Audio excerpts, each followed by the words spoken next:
this is an ancient gem Hobbies fret saw that I've tried to use and renovate, but with little success. It's very wonky and wobbly, and with the treadle it's pretty useless really. But I've had a brainwave, and I think I brought it back to life and actually used it, which is pretty remarkable. But my secret being this adaptation.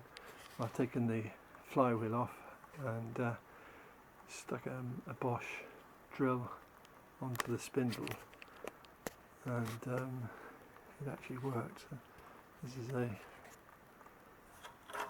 recent, well, just made that, so to show that it actually works. This is what happens when you turn it on.